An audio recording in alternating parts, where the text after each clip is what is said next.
Thank you for making the effort to get it all together, whatever it was, for you to be here today, especially if you came with kids. I remember the days of getting the kids dressed, and then it's, and I have to get dressed too. And Lord willing, that looking ahead to the future, that will change, and it'll just be you and maybe a husband. And usually, but you're still last. So that was the case for me today. What I thought I would wear, there it is, that's going to work. And it didn't work. And so, which leads me, I thought, I would share this little hack with you. It's like you put something on, it's this fit before. Why is this not working? The body changes and the places shift. And it seems a mystery, but I thought this was going to work. So I'm kind of held together today in several places by something I thought I would share with you. Probably some of you are already aware of this. But this, just, when you go to a conference, you like to take home a little something that you learned. I don't know how many of you have seen this. This is a little gadget that it's really like a, what do they call it? Like a tagging gun. Do you know what I'm talking about? How many of you know what this is? Yeah. This can, better than safety pins, that you can never quite get it right, but it's like a little, it secures things together. Like I have a belt under here it's holding. I didn't like my neckline, so I made it tighter. And it's all held together with this little gadget. I think it's like $15 or something, maybe on Amazon. But like if something's not coming together right in the front, maybe it's too light, you just can't get it. You just take this little gadget and you shoot the little thing through and it holds it. And it's like clear plastic. It comes in black or clear. Hang on, Jay. See, I have one right here. You can't even see it, right? Because it's a belt and I've got it up under here. I'm just trying to be real today, ladies. But this is like I thought this would be like a nifty little hack if you never heard of it. Better than safety pins. Amazon or at your favorite online site. So that's a little freebie. So I thought we would sing a chorus, maybe just to slow things down or slow you down. I noticed that both the speakers today talked about going through depression. And it's just wonderful that the word through is in there. The Lord will bring you through. There are times when you're down and you're on that place, but it's you're going through it, and we'll come out on the other side. And it's the Lord's doing that we do go through it. So, best you can, if you're not familiar with this, let's sing this little chorus. I find this just as one that kind of calms my spirit. Hope that do that for you today. All right, here we go. When I will find Christ will hold me fast when the tempter would prevail. He will hold me fast. I could never keep my hold through life's fearful path, for my love is often cold. He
Lovely, beautiful. All right, before Jay comes, I asked Veronica and Vanessa to sing a song that they sang in church recently. We were all around here getting laryngitis, so things we planned were kind of on to plan B. And then Jay's going to come. And, I have great respect for longevity and those that Christ has held you fast in the ministry a long time. Jay and I have served the Lord together in, what year did you get married? 35 years ago, since 1989. 35. Now you can get along with somebody, your daughter-in-law, for 35 years in the ministry. I'm just here to encourage you in that. So Christ has held us fast for a long time, and but it's because of Christ, our solid rock. So the lady's going to sing about that.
Can you hear me?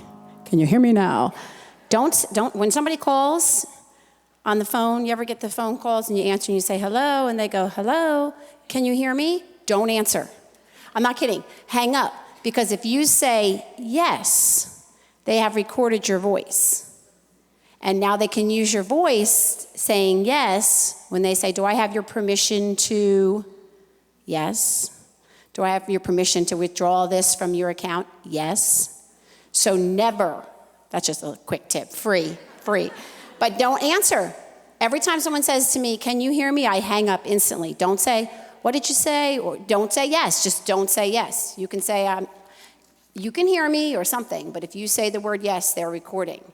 And they will use your voice to withdraw all your money from your Swiss bank accounts. I worry about that all the time. I have to keep a close eye on all of mine. But that's just a tip, for you. But anyway, thank you, ladies. That was beautiful, and I appreciate the opportunity to be here today. I'm sure you all have met me before or know who I am. I am Jennifer, but I go by Jay Clark, Brother Charlie Clark's wife. The proud mother of 3 beautiful daughters, and the proud grandmother, Nona, of 2 grandsons and a granddaughter. And just loving it. It's wonderful. And I'm thankful to be here today. So let's pray. Lord, thank you so much for today. I pray that you'd bless us and help us and give us a wonderful time together. Thank you for the summit. Lord, how we look forward to it every year. We thank you for bringing each one of the ladies here today. We know that each one is here because you have them here. I pray that they would receive something and be blessed throughout this week. And I pray that you'd help us to be a blessing to each other. And we love you in Jesus' name. Amen. We're so thankful that you're here. Oh, boy. Let's see, who do I know here? Oh, Stacy. In the secretary's office, in the college office, on the floor is my purse. Inside it are a pair of glasses. Could you grab them? Sorry. Thank you. I'm old and I can't see. So my notes are nice and big. They're like size 14, 16 font, But my Bible is actually a large print, but I still can't see it. So that's really bad. So anyway, we'll just get started. I can figure out what to say until then. So let's look at James chapter 3. So I think most of you have been over into the nursery wing and seen the bees and the bee theme. And so, of course, we have to take off on the bee something. Now, I know my mother-in-law has something wonderful planned tomorrow and some other speakers and talking about be this and be that. And I think from what I hear, their stuff is very positive. Be thankful, be loving. Okay, so my husband said, what are you going to talk about? And I said, be quiet. And he said, do you want to put like a positive spin on that? And I said, probably not, but I will at the end, And we were laughing. I was laughing. I don't know if he was laughing. He's probably still wherever he is right now thinking, oh, she's just going to rip them ladies to shreds. But I'm not. But I am, I guess. I don't know. But anyway, I thought, let me just be, whatever, and we're going to be quiet, okay? And this is probably, when I was doing this lesson, I'm thinking, okay, first of all, if my kids hear this, they're going to be like, Mom, you should not be teaching that lesson. You should be sitting there listening to this lesson. So as I'm putting this together, I'm thinking, oh my goodness, I don't think I do any of these things, to be honest, not well anyway. But the Holy Spirit was convicting me at the same time saying, okay, we're just going to go for it. And this is what God gave me. So I'm not going to be mean, of course, but at the same time, I probably will wind up sounding mean. But anyway, let's look at James chapter 3. I'm hoping Stacy finds them soon. So if I get a little, weird in what I say, I'm sorry. I'm trying. I have a lot of, I know a lot of, I actually have the whole Bible memorized, but no, just kidding. Just for today, I'll pretend like I don't. I don't want to embarrass you ladies. Let's see, chapter 3, James chapter 3. My brethren, be not many masters, knowing that we shall receive the greater condemnation. For in many things we offend all. If any man offend not in word. Oh, what are these? Do you know? What level? I don't know. You want to use mine? Oh, these are mine. Okay, I was thinking they were yours. I thought you were bringing me yours. Do you have readers? Of course. Right, so that's why I thought you were handing me your readers. These are mine. Okay, these match, so I'll wear these a little bit. These are all from the dollar store, I could buy $400 readers, I'll lose them. But these are from the dollar store. I've had these for 20 years. It's just the way it goes. But anyway. All right, back to verse 2. For in many things we offend all. If any man offend not in word, the same is a perfect man, and able also to bridle the whole body. Behold, we put bits in the horses' mouths, and that they may obey us, and we turn about their whole body. Those of you that have had horses or ridden horses, you know those bits. I had my first pony when I was 3, and I love horses. But you put that bit in your mouth and you give a little pull on the side and it hurts, you know. And when you have a really well-behaved horse, you can just use the kind that go around their nose and don't actually go in their mouth. That would be nice if we could do the same thing for ourselves. I always used to tell my children growing up, if you don't like to be corrected, you don't like to be disciplined, so learn to discipline yourself. And then someone doesn't have to discipline you. And the same way here talking about our mouths, if we learn to control our mouths, someone won't have to tell us to be quiet. How many of you, your husbands, have ever told you to be quiet? Yes, okay. That's worse than death. I'd rather have my toenails pulled out one at a time than when my husband says, be quiet. I'm like, ooh, it just sends me reeling. And then I have to practice the be quiet even more. But nobody likes that, especially not from your husband. I told my kids growing up, if you can't obey your parents, you'll never obey your husband because it's so much harder. He's your peer, it's, okay, I know I'm supposed to obey my mom and dad, but my husband, oof. Anyway, so that can be hard. I'll just be honest. But anyway, behold also the ships, which though they be so great and are driven of fierce winds, yet are they turned about with a very small helm, whithersoever the governor listeth. Verse 5, even so the tongue is a little member, and boasteth great things. Behold how great a matter a little fire kindleth. And the tongue is a fire, a world of iniquity. So is the tongue among our members, that it defileth the whole body, and setteth on fire the course of nature, and is set on fire of hell. For every kind of beast, and of birds, and of serpents, and of things in the sea is tamed, and hath been tamed of mankind. But the tongue can no man tame. It is an unruly evil full of deadly poison. Whew, is that not the truth? Think back to this last week for yourself, okay? And again, I told you I wasn't going to be super nice. But if my husband asks, tell him that I was very nice. I will be nice at the end. But think back to this week. I can think back on my week. When was your tongue can no man tame? It is an unruly evil full of deadly poison. Just think back to your week. I hope you didn't, weren't all, always mean and nasty. But I don't think I go very long without saying something I shouldn't say. Thinking something I shouldn't say and then letting it come out my mouth. We're going to talk about thinking. That's part of stopping and being quiet. But we think things and then sometimes we let them come out of our mouths. And that's even worse. It's bad enough to think it. So I'm not suggesting, well, just think all these horrible things about people or things you want to say. As long as you don't open your mouth, it's okay. And sometimes I think that's true in a way. Like, ask God to help you. Keep it between you and God and let it go. But at the same time, when we open up our mouths, it's a whole new evil. So be quiet. Number 1 is, and stop complaining. Be quiet and stop complaining. Now, if you know me, let's look at Numbers chapter 11. Let's look at Numbers chapter 11, if you have your Bible. And if you're tired and need to slip out, nobody's going to hurt my feelings. It's only the second day. I was thankful I got today. First of all, you not get it over with. I enjoy speaking. But then I don't have to worry about it anymore. And then the second thing is, you're still a little bit, you just got here. By tomorrow, my mother-in-law will have to be tap dancing up here, and it will be interesting.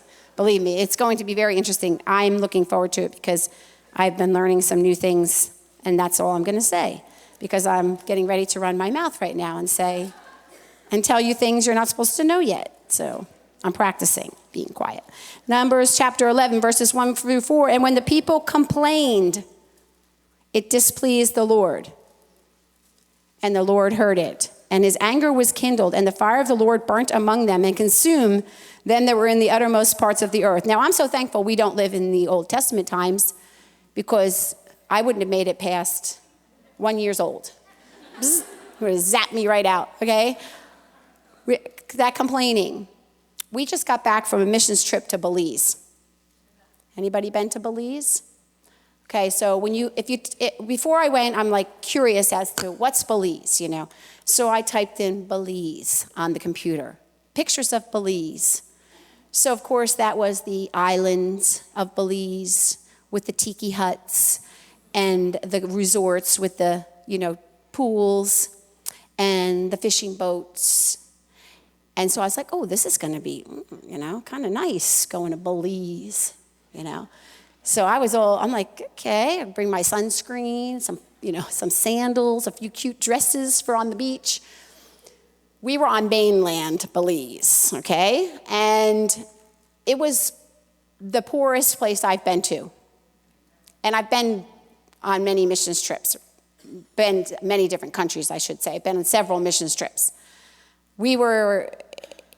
Think about poor and then bring it down a few notches, okay? So I know that you didn't go on the missions trip, and it's so hard to get people to feel the same thing you felt when you were there. You know how you come home from vacation and you tell people, oh, you should have seen, and they're like, oh, yeah, because they weren't there. It's just not the same. We've been to Israel many, many, many times, and the last time we went, we took our kids. Well, I told them all about it, and then they went. It's a whole different thing, okay? So I can't begin to explain to you and tell you what it was like. But many of the people lived in houses made out of tin sheets. Like you see, I don't know, we don't even see around here. Tin waffled sheets, you know what I'm talking about? No plumbing, no electricity.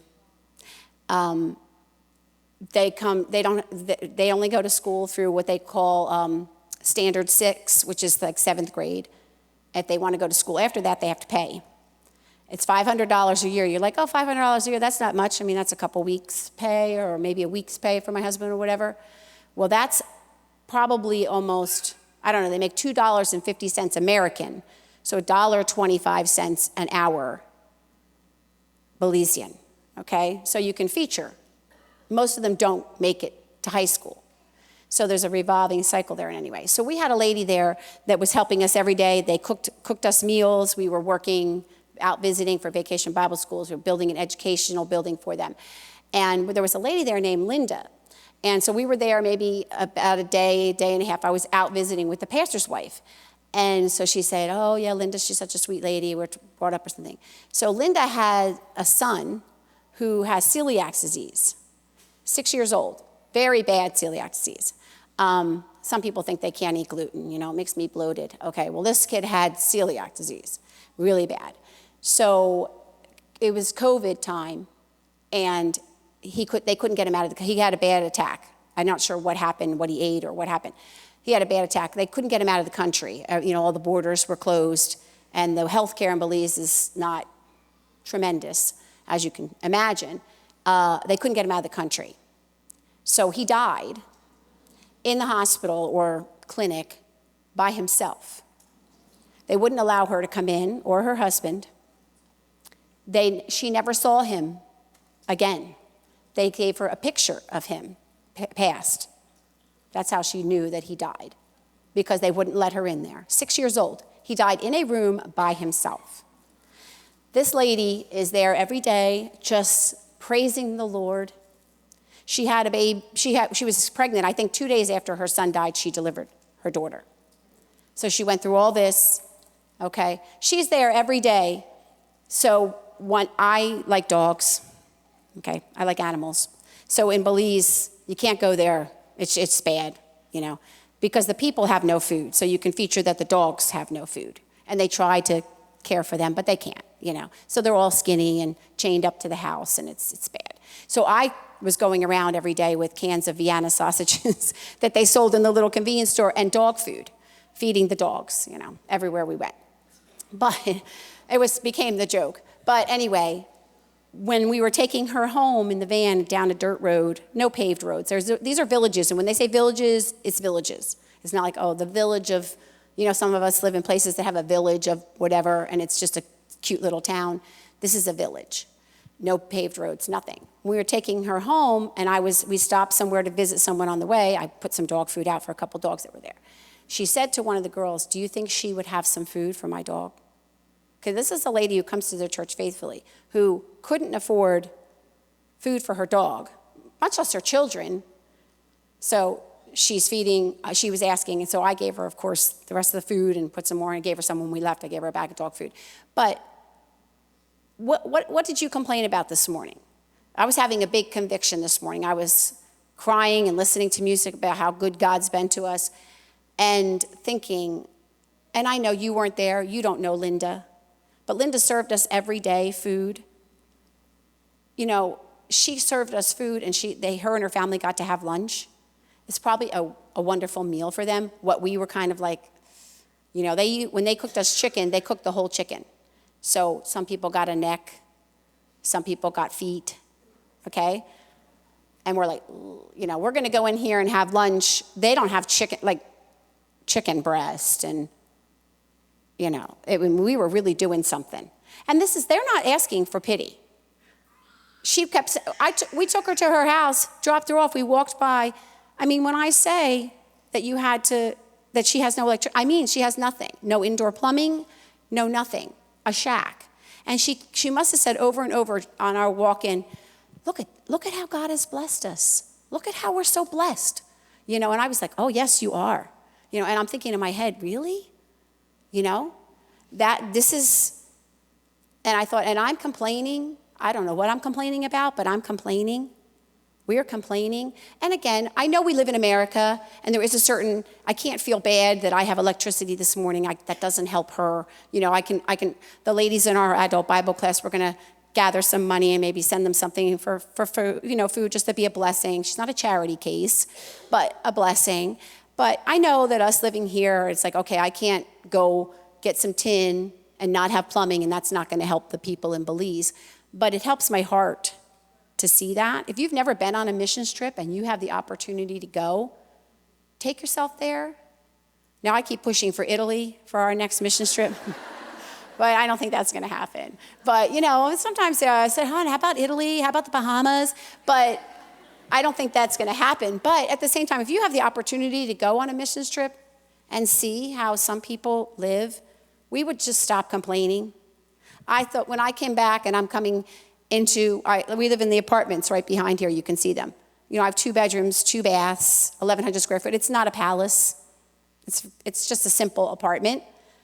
But I came in and the air conditioning was on, and then I had to use the bathroom so I could flush the toilet afterwards. There you put the paper in the basket and so forth and so on.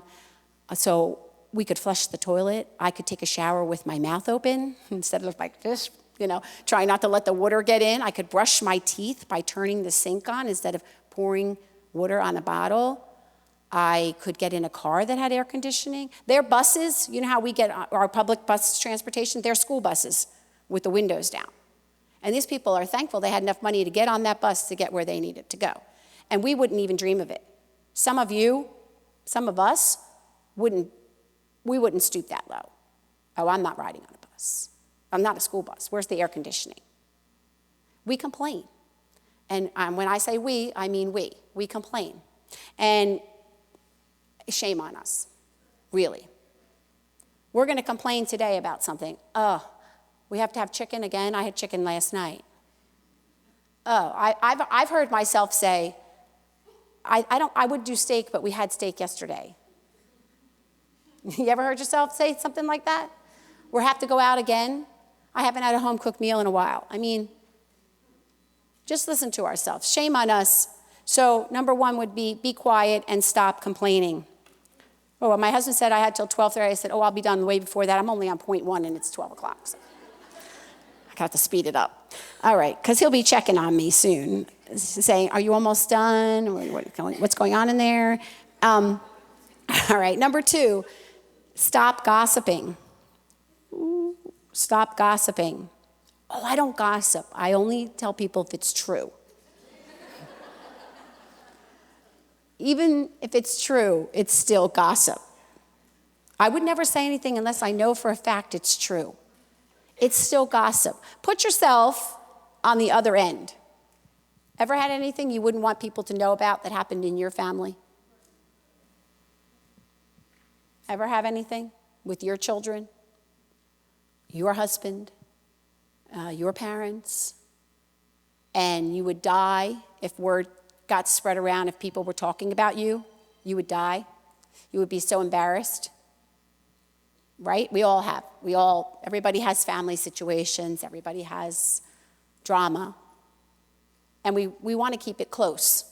We want to just, who needs, on a need-to-know basis, if it's a need-to-know. So we want it that way for ourselves, but we're so quick to share what we know. Who likes a juicy tidbit? Me. I always say, Melinda, like when we were talking about the summit, I'm like, Melinda, because she works here at the church, and I'm like, let me know if you hear anything about, what such and such, what Dad's plans are, because I'm like, give me the deets, I'm always texting her. I know you got the deets. She's like, Mom, I don't know nothing. I'm like, well, I need to know, We all like that juicy, not the scandalous stuff. I just mean like who's preaching and when, My husband likes to keep everything under the cuff, And I'm like, trying to listen to his phone calls and so forth. But we don't need to be gossiping. And we all do. We share our opinions about someone, she's ridiculous about that, Oh, I would never. I mean, that's what she says, but I would never. I just want to share with you, this is the best one. I just want to share with you so you can pray. Probably not going to be prayed over, but probably going to be shared with quite a few people who can pray as well. Now, I'm not mocking prayer. If I have something that's a burden on my heart and I ask someone to pray for me, about me, that's no problem. I'm not mocking. We should pray for each other. We had someone text this morning, my husband and I, they texted yesterday, asking prayer for their family. Okay, there's nothing wrong with that, but it was their family. They didn't text me and say, such and such and her husband are having marital problems. Could you pray for them? Now, my husband is the pastor, so sometimes he knows things. But can I tell you this right now? I only know, I'm on a need-to-know basis when it comes to things that people take to my husband. If I don't need to know, I don't know. It's so funny. People say to me, "Thank you, Miss J. I know that we've been meeting with your husband," and I'll say, "Okay." And she's like, "I know you understand." And I'll say, "Oh, I'm sorry. I don't really know anything about what you're talking about." And they're like, "Oh." And I said, not that my husband and I keep secrets, but there's nothing. If I don't need to know, I don't want to make a judgment about ladies in the church that I don't need to make. I don't want to make a judgment about men in the church or people that are having problems. Now, if I need to be a part, I don't mind, and I'm glad to help. But don't expect, maybe if your husband's the pastor, that you have to know everything. Sometimes my husband's protecting me for things that I don't need to know, and it's better if I don't. And sometimes it's just not my business. So don't try to be that nosy Nelly. My kids, they just drive me crazy because, I have social media, and we sell Bernedoodles. So I have a page, like my normal Jennifer Clark page. I'm hardly ever on there, so hopefully nobody's messaged me. I check that every once in a while because I'm always trying to sell dogs instead, so I'm always on my dog page. But when I get on there and I'll say to somebody, Melinda, did such and such, they got engaged? She's like, Mom, you're like up in everybody's business. I'm like, they put it on social media. Like, to me, if they put it on social media, they want you to know. So me asking is not nosy. Like, it's like if I put up there, I have dogs for sale, and someone says, does she sell dogs? I would want someone to say, yes, she does. See, it's right here. So when somebody puts up, hubby and I went away to California, I'm like, oh, I didn't know who do they know in California? And they're like, Mom, you're all up in her business. And I'm like, she said she was going to California. Like, okay? So that's not necessarily being gossipy, okay? But are we up in everybody's business? Oh, I had no idea they were having problems. Oh, I had no idea. Did you know such and such? Did you know Pastor such and such had to leave his church? We've had a lot of that lately, unfortunately. Pastor such and such had to leave his church. He's out of the ministry. Oh, do you find some sort of satisfaction in being able to share that with someone? It's so easy to see and be happy. It's hard to be, I always find this is true, and maybe this is just me, but it's easier to be sad with someone than it is to be happy with someone. Oh, she got a new car. She's been wanting a new car. Oh, that is so wonderful. We're thinking, I have never had a new car. It's been 35 years, and I've never had a brand new car. And that's what we're thinking. But if someone says, I'm so sad oh, this is me when people put up about their dog passing. Oh, I'm like sending them books and my heart goes out to you and all these things. It's easy for me to be sad, but we have that jealousy thing going. I can't possibly be happy for her. God's blessing her. He's not blessing me. That goes back to point number one. How are we blessed? I sat there this morning in my apartment, and again, it's a simple apartment. It's not fancy. It's great. I love it. It serves its purpose for sure and above, and I'm very thankful for it. But it's just simple. But I sat there this morning looking at things. Like I was like, look at that. I turned on the lights. I mean, that sounds so silly.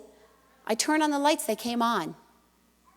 And again, I know because you travel, I don't expect you to feel the same things, but, I flushed the toilet, and it went down, instead of sitting there with paper and then you're like, because this isn't working like it's supposed to, because this is a third world country, and so forth and so on. That goes back to, are we just focusing on us?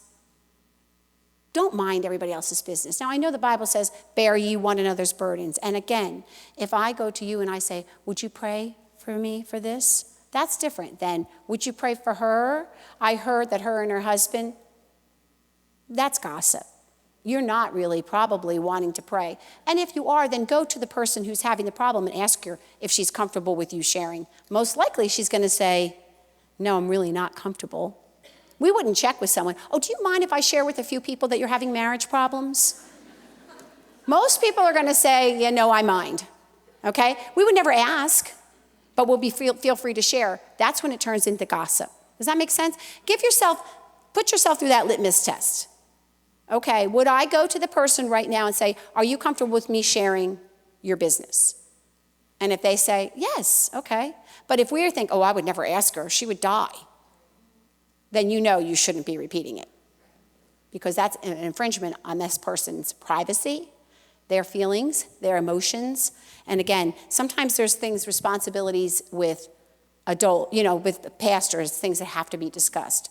But as a rule, we try to keep that to ourselves. Number 3, and I'm moving right along. Number 3, stop judging.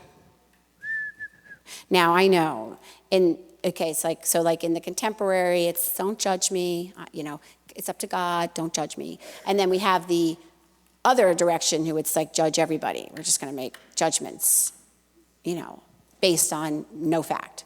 So stop judging. We judge ourselves, and I've always heard this phrase, and I wanted to look into it a little more, but we judge ourselves by our intentions and others by their behavior, right?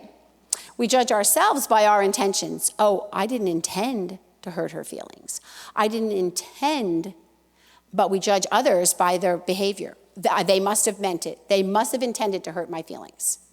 Have you ever, ever had someone where you think, they're not speaking to me, they must be mad at me? We judge people by their behaviors but we want to judge ourselves, and we want people to judge us by our intentions. Here's the thing that I do. We're just going to put it all out here. This is what I do. If I offend someone will say to me, those words were hurtful. And I'll say, oh, I'm sorry. I didn't intend them that way. I didn't mean for them to hurt you. That's what I say. That's how I say I'm sorry. That's not really being sorry. What I'm sorry for is that you were offended, but I'm not really sorry that what I said. So I have to turn it around and say, I'm sorry that my words were hurtful to you. There's the difference. Because I want the person who I said something to judge me by my intentions. I know she didn't intend to hurt me. It was just a mistake. Whatever she said, I didn't know was going to hurt me. No, my behavior offended this person. So I need to own up to it. Okay? And that's a hard thing. Is Heather in here? Heather Gibson? No. Anyway, she's probably helping. Oh, she's helping in the kitchen. Yeah. We always used to joke in class. She goes over to Liberty Baptist in Philly now, but she was in my adult Bible class, and we would joke because neither one of us can take constructive criticism. To me, that's a word like none other. What is constructive criticism? Like, you just hate me. You just don't want to talk to me. You're just mean. You always have to say something about me. That's how constructive criticism comes to me. My husband and I were having a talk the other day, and he said something about I think he said, we're out of water again, maybe, okay? So I'm like, okay. So he said, we're out of water again, those words. What I heard was, you are an awful wife who can never keep things together. Right? I told him, I said, okay, so finally I thought, I'm gonna explain this to him. So I said, I'm gonna do a little wife translation here, hon.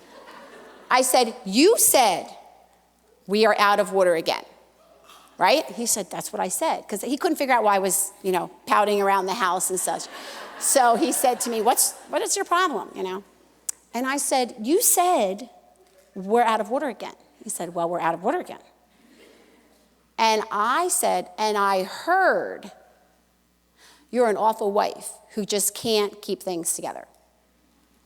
And he's looking at me. And it was funny because almost the light went on in his head. Like, I said, that's how I heard it. I said, if you say, we need to get this fixed. This has been a mess for so long. Well, I'm hearing, you're a failure. I should have married somebody else who was more organized. But we laugh because that's true. But in the moment, it throws us reeling, okay? And so I'm judging him by my level. I have to give him the benefit of the doubt. I have to judge by his intentions. He said, all I was saying, hon, was we're out of water again. And I said, and all you were saying was... But it was actually, you ever have a conversation where you actually feel like you make some headway, like poof, we pushed through that one, we actually, after being married 35 years almost, it'll be 35 in October, we've learned to figure those kind of things out. And he knows, he's like, oh, I'm walking on eggshells, and I'm like, it's not that bad, but it is. And so I think we got to toughen up a little bit. And I need to judge my husband by whenever I start to feel that way, I think to myself, does he love me? I know he does. Does he provide for me? I know he does. Does he care about my needs? I know he does. Is he maybe stressed right now, or is he busy right now and doesn't have time to say, please, honey, you're the greatest wife in the world. You always provide all the things we need. Unfortunately, today, we just happen to be out of water. Would you like me to take care of that? That's what I would love. I mean, how many of you would love that, Oh, my goodness. We need a translator, Like, I say, I'm sorry, and he hears, no problem, I'll get more water. But when he says, we need somebody that, have you ever watched those memes and they do that? Like the woman's opening up her mouth and the guy's opening up his mouth and he's saying, honey, I love you so much. Every day you look so beautiful. Just unfortunately today, I don't like your hair that way. Instead of, are you going to do your hair that way every day? And then all of a sudden you're like, what I heard was you're ugly. You've never been beautiful. You never will be. Okay, and that's... Okay, so I need to learn, and I know we're not all married in here, but this can work with friends as well. I need to think to myself, I'm throwing him under the bus. I'm not even giving him the benefit of the doubt. I know he loves me. I know he's a man, and he's not going to say things the way I'm going to say it. Okay, now I'm not talking about someone being rude to you. I'm not talking about someone saying, woman, bring me my sandwich. I'm not talking about that.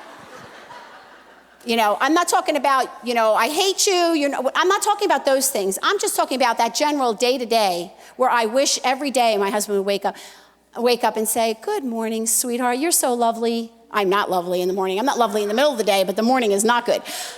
You're so lovely. You always provide so well. You always take care of our home so well. Here's an illustration. I was telling my girls this the other day. We came home from Belize, So again, we've been in this dirty kind of, not dirty, I shouldn't say that because I don't mean that to be insulting to the people, but the ground was very dirty, sandals, dusty, come home so I had texted my daughter, Christiana, and I said, do you mind going over on Friday and just turning the air on and making sure it doesn't stink? You know how you leave your house closed up for a week and it doesn't matter what you do, it still smells when you get home. And we have puppies through there all the time, so I got to keep a hold on that one. So I said, and turn the air on, whatever. She said, yeah, sure, no problem. So we get home, we come in the door, and it was so fresh and cool and all. And I said to my husband, I said, Christiana, I didn't tell him I asked her because I didn't want to take away from, that she had done something kind. I said, Christiana came through and cleaned up, and he said, yeah. He said, my goodness. He's like, it's immaculate in here. And I'm like, oh, we just got home. I can't have a fight already. But what I heard was, wow, Christiana's a good cleaner. You could take a few tips. Now, he didn't say that, of course, but that's what my mind translated it into. You can't clean like Christiana can clean, you know? And I said, well, it wasn't bad before we I had to, you know? It wasn't bad before we left, you know? And he said, he's like, we left in a hurry or something, you know, whatever. And all I heard was, you know, maybe we should move Christiana in here so she can clean the house, you know. That's what I was thinking I wanted to say. Instead of giving, you know, and then I said to him, yeah, she did a great job. And I was like, you know, this is ridiculous.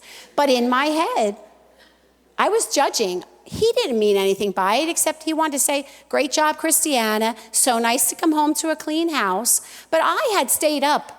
We never went to bed that night because we left it for the airport at 2 a.m, so with the whole group, so we never went to bed. So I had made sure the dishes were washed. But he didn't say to me, hon, as we leave, this looks great. I'm so glad when we come back, it'll be nice and clean. I was waiting for that. I'm still waiting for that. I'll be 97. No, but so in my head, I was judging. So I know that these are like silly illustrations, but we judge people I'm assuming she meant something mean by what she said. I'm assuming she had the wrong intentions when maybe it was just to be helpful, just to be kind. Sometimes it's hard for us to take constructive criticism. It's always hard for me. I don't think I'm always right. I just have a hard time somebody telling me that I'm wrong. It's not even that I think I'm right. I just don't want to be wrong. And I think we all, to a certain degree, don't like to be wrong. We want to think we have it together, but none of us do. You know, none of us have it all together. So anyway, try not to judge people try to judge people by their intentions and not what you foresee. Get out that translator, you know. I guarantee you, before you get to the hotel today, your husband's going to say something that you're going to, you know, where are the kids, you know, Bose? Did you do her hair this morning? That my husband used to have a thing about, you know, all the girls, they need to have their hair, when we went places, their hair done, the little socks on, you know. And so if he said to me, her hair's a mess, whew, you know, I'm hearing, if I had married a different woman, that her children, their hair always looks nice. So that's going to happen to you today. You're going to go, you're going to get in the car and he's going to say, is that what you're wearing tonight? And maybe that's because he's hoping you're going to wear that tonight, but maybe it's because he's thinking, and you're going to be like, why? What's wrong with what I knew you didn't like me. I know. And then off we go. So be careful. And those of you that have friends and you're not married maybe yet, be careful of judging. You're not going to have friends if you judge every word that comes out of their mouth by their behavior rather than, you know, by their intentions. Ask yourself, does this person love me? Do they truly care about me? Then I bet they have my best interest in mind. It's so hard to do that, but it is true. Okay, and then number 4, stop giving in to vain imaginations. How many of us have given into imaginations? Oh, this is, we feature how it could go, how things might be. We don't put ourselves and our minds under God's control. We allow things to go all over the place. And I don't just mean, you know, inappropriate things or anything like that. I'm just talking about life in general. I constantly am one of these people who imagines if I can't get a hold of my children after 30 seconds, the worst has happened, you know. Vain imaginations, that's not controlled by God. God is in control. We're not supposed to worry. So stop giving in to imaginations and things that we write. In our imagination, we often rewrite things our own way. When we give into vain imaginations, we neglect to bring into captivity our thoughts, bringing them into captivity, allowing God to be in control. We rewrite who God is and what he is like. When we give into our own imaginations, we rewrite who God is and what he is like. We know who God is. He's in control. He loves us. We rewrite what we need and what we expect into what we deserve. That's a big one. We don't deserve anything. I don't deserve to live in this country that I live in. I don't deserve to have the family that I have. I don't deserve to have the home that I have, the children that I have. And when we focus on what we do, what we have, and what God has blessed us with, you could make a list. Start out this morning. You'd still be writing tonight, and then you could write for the next 20 years of all the things that God has blessed us with and what we do and don't deserve. We don't deserve anything. We rewrite relationships, how we relate to each other, and how we relate to God. We rewrite priorities. We make big things little and little things big. Okay, how many here are guilty of that? Yeah, ma'am. We make big things little and little things big. I'm the little things big. I try so hard. My husband is a type A, okay? And I'm like the type Z, doesn't matter, it's all gonna work out, it'll be fine. But when there's certain things come up, I allow those little things to become big things. We all do that, even if that's not our natural personality. My kids would come in from school and they'd have a detention for, let's say, they forgot their book. So I'd say, you shouldn't forget your book. Get yourself together, get organized, and remember your books. The end. But they had to tell my husband every time they got a detention. So that was not the end. That was just the beginning. And, it's like, how could, what is it that, did you know you had a test? Was there a reason? He was digging deep. I'm not saying he was making little things big, but he was intent on making sure that they did what they're supposed to and so forth and so on. And I was the opposite, trying to hide, just trying to not see things. But I allowed it through the years, my imaginations to take little things and make them big. And create a circumstance that doesn't need to be created. And that kind of goes back into the whole gossiping and complaining. I'm offended. Stop being offended. That's a good one. It's easy to be offended, but stop being offended. I mean, it doesn't mean people can walk all over you and say anything they want to, but stop being offended about everything. Oh, she offended me. Oh, he hurt my feelings. Oh, I can't. That was so rude. I can't. I just won't be able to. I won't be able to function anymore. I've been offended. Great peace have they which love thy law, and nothing shall offend them. Now, that doesn't mean that you're a doormat. It doesn't mean that I can come up to you and speak to you however I'd like to, or someone can speak to you however they'd like to. But we are so easily offended. And sometimes, again, it goes back to, it's because we're judging someone what they said based on what we assume they meant by what they said. I'm not good at confrontation. I'm like non-confrontational. I'd rather just walk the opposite direction and avoid someone if there's a problem. But saying to someone, what did you mean by what you said? Could you explain to me? Help me. I had a lady years ago. I was probably married 5 years, and I was young. We got married at 19. I was the youth pastor's wife the next week. Some of my friends were still in high school, calling me Miss J, because I was now the youth pastor's wife. It was difficult. I came to a new church. I had gone to Open Door my whole life, of course. My dad was the pastor. Now I was at a new church. And I had a lady say, could I speak to you? And I said, sure. So she took me in the office, and she proceeded to tell me all the things that I needed to fix about myself if I was going to be the youth pastor's wife there. And you know what? It was very, very difficult.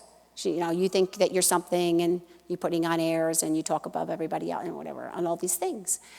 And I had two ways to respond to that. Be offended or be honest with myself and see if there was anything that she was saying that I could work on, that I could adjust.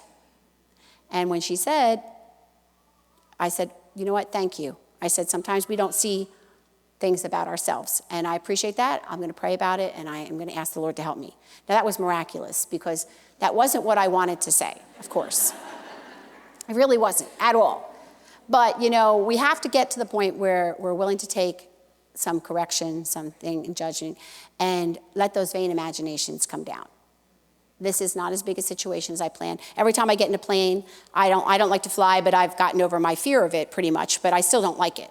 So every time I get in the plane, I imagine myself going, you know, and we just came back from Belize. We're leaving for California on Monday. I've already anticipated that I'm in North Carolina the next day, and I'm already anticipating, you know, like, you know, they're planning on who's going to be on my plane and whose time it was to go, because then it's going to be my time now. I'm hoping they don't show up, all those things. But, you know, I get on there with those imaginations. I used to. I really have given it to the Lord, and I don't really have a problem with it anymore as much, but I used to get on there. Every time I heard a creak, every time you hear the beep, beep, you know, and the flight attendant picks up the phone, I'm sure they're telling him the plane's going down, just act normal every time, you know. But those are vain imaginations. That's not changing anything. I told the Lord, I'll worry when it's necessary, but I'm not going to worry ahead of time for something that I don't even know is going to happen. Leave those things go. And then, so just at the end, because he told me 12:30, and I do see some men out there, and it's 12:26. So instead of be running, you know, stop complaining, all those things, be quiet and let God do the speaking. Be quiet, be still. In our old house that we lived in Kirkwood, when my husband was away on a preaching trip, I redid their bedroom, and I had someone paint a mural on my wall, and it said, "Be still and know that I am God," and it was the ocean, and my husband's favorite place to go. And be still. Let God do the speaking. Let God do the talking. Don't always try to defend yourself. Let God speak to you and let him speak to others. Give it to God. You don't have to have the last word. Again, that's another one of my big, you know, my husband will say this, and then I'll say this, and then he'll say something, then I'll, real quick. And then he'll say, you know, you always have to have the last word. I said, well, you just had the last word, so now I got to say something. But that's true. You have to have the last word. Let it go to God. Give it to God. Give him your situations. Give him. If you got to talk to God, you got to talk to somebody about somebody, talk to God. He'll keep it a secret. If you know something about someone, give it to God and not to your friend or somebody else that you can share with. So I just wanted to encourage you, pray before you speak. If every time we went to say something to someone, we prayed first, we probably would do a lot less talking, a lot more listening. Pray before you say something. You know, I really have to handle this situation, but first I'm going to pray and ask the Lord to help me with that. Or pray and ask God, would this be something I would say if you were standing here? If God were standing here, would I say that to her? And then just go with God. Let him direct you. Let him guide you. So I know there was a little bit of positive there at the end, right? So that's the last thing you remember was the positive, right? When my husband asks, was it positive, hon? I'm going to say yes. Positively dreadful. No, just kidding. But anyway, please, let's all work on that, myself so much included. But I think just stop complaining. Stop arguing. Stop judging. Just listen. Let God speak to us and through us.